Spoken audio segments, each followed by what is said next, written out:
নমস্কার, আমি চন্দনা। আমার একটা ছোট্ট মিনি ব্লগে তোমাদের সকলকে স্বাগত।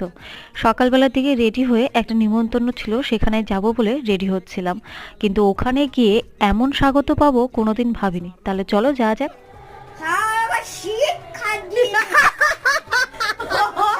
দেখলে আমরা যাওয়ার সঙ্গে সঙ্গে আমাদেরকে কতই না কথা শোনালো এই ছোট্ট মানুষটা।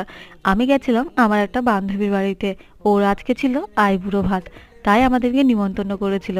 আর ছোট্ট বাচ্চাটা যে দেখলে, ওইটা হচ্ছে আমার বান্ধবীর বোনের ছেলে। যেহেতু বান্ধবীর আজকে আইবুড়ো ভাত, তাই ওকে একটুখানি সাজিয়েও দিয়েছিলাম। আর এখন নিয়ম কানুন চলছে, সবাই শুধু ওকে আশীর্বাদ করছিল, তারপর খাওয়া দাওয়ার পর্ব। বান্ধবীর সাথে আমরাও বসে পড়েছিলাম খেতে। খাওয়া দাওয়া করে দুপুরবেলার দিকে গেছিলাম একটুখানি ছাদে, প্রচন্ড ঠান্ডা লাগছিল।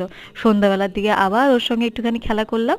তারপর সবাই শুধু একটুখানি চা খেয়ে গল্প করছিলাম। তখন এসেছিল ওকে মেহেন্দি পরানোর জন্য। আমি তারপর বাড়ি চলে এসেছিলাম।